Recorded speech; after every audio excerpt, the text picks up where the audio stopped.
As much as I love talking about the carnivore diet, there is one thing that I don't want to talk about. Because there are going to be consequences. For the last 14 months, I've been an advocate of this way of eating. But in some ways, I feel like I should pull back that advocacy. For two reasons. First, I share so much positive news about carnivore.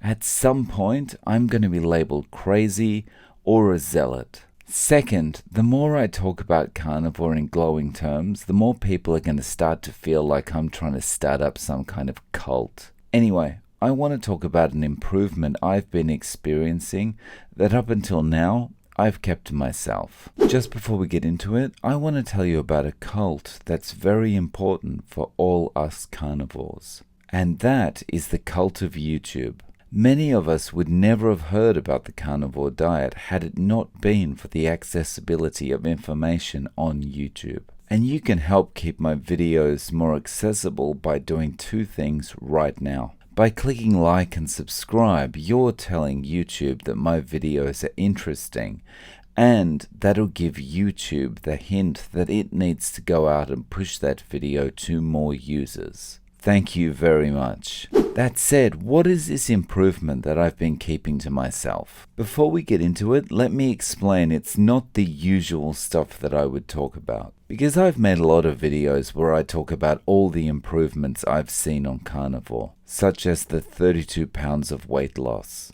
the muscle gains, the better sleep, focus and mood, more energy, better balance and strength, reversed arthritis, reversed intermittent back pain, and that's just to name a few. But there is something else, and it's something that I couldn't talk about at the same time as all the other improvements, because I needed time to make sure that it was actually an improvement. And honestly, if this is an improvement that anyone can achieve doing carnivore or some kind of keto diet, it's a really good thing. Okay, so hopefully I've set this up enough. Now let me ask you this. How do you feel in summer? Now, I'm not talking about a Northern Europe kind of summer that I guess would feel relatively mild. I'm talking blistering heat and humidity on the equator, surrounded by water, air like a wet sponge kind of heat.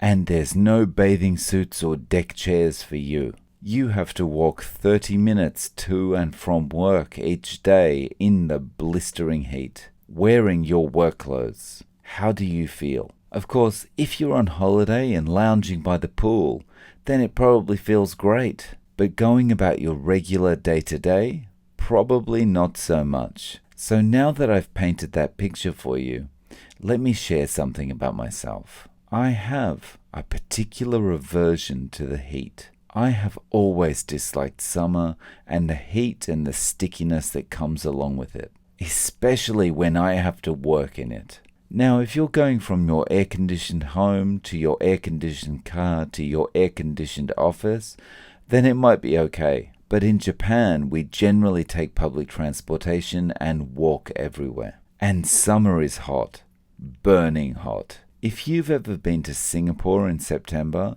multiply that temperature by 15, and you've got something similar to Osaka and Kyoto. And for reference, don't vacation in Kyoto in July or August unless you've got a snorkel and windscreen wipers for your sunglasses. It's that humid. Anyway, every one of my summers in Japan, I've told myself this is the last one. I love living here, but the summer is brutal, but not anymore. Now that I've been carnivore for over a year, summer just feels different. Now, I still don't like summer, the stickiness, the humidity, the terrible heat, but summer doesn't make me feel the same anymore. Where before, I would have been perpetually uncomfortable. I wouldn't have been able to focus. I would have had a super short fuse. Now it doesn't feel anything like that. Summer is not something that's noticeable. It's a background thing. I know it's there, and I still don't like the excessive heat and humidity.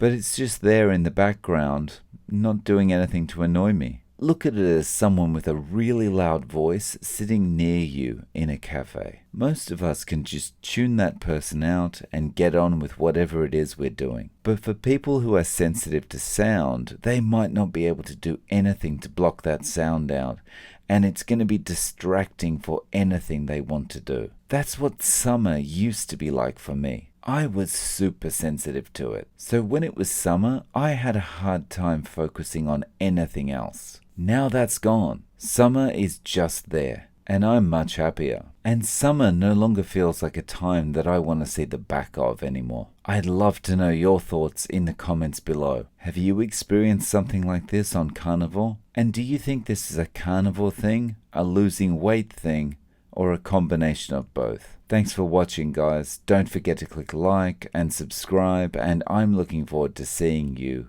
in the next video.